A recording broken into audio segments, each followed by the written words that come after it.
السلام علیکم ورحمۃ اللہ وبرکاتہ۔ دوستو، ایک مسئلہ بہت زیادہ عام ہوتا جا رہا ہے اور لوگ اس مسئلے کو بہت زیادہ سوچتے بھی ہیں اور مسائل پوچھتے بھی ہیں کہ کیا قبر کے پاس ہاتھ اٹھا کر دعا کرنا کہیں قرآن اور حدیث سے ثابت ہے؟ اگر ہے تو قبر کے کس جانب کھڑے ہو کر دعا کرنا چاہیے؟ اس کا جواب یہ ہے کہ بعض مواقع پر رسول اکرم صلی اللہ علیہ وسلم سے قبر پر ہاتھ اٹھا کر دعا کرنا بھی ثابت ہے، لیکن ان موقعوں پر بھی رسول اکرم صلی اللہ علیہ وسلم قبلہ رو ہو کر دعا فرماتے تھے، یعنی کہ قبر کے اوپر کھڑے ہو کر حضور اکرم صلی اللہ علیہ وسلم نے جو دعا فرمائی ہے وہ قبلے کی طرف رخ کر کے دعا فرمائی ہے۔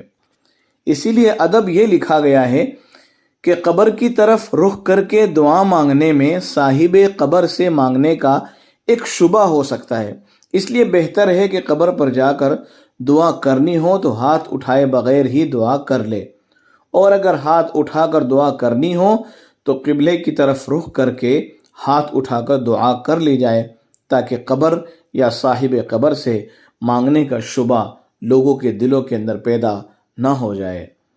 اللہ تبارک و تعالی ہمیں شریعت کو سمجھ کر اس پر عمل کرنے کی توفیق مرحمت فرمائے، آمین۔ ہمارے یوٹیوب چینل راہ سنت کو سبسکرائب کریں، لائک کریں اور شیئر کرنا نہ بھولیں۔ جزاک اللہ خیر۔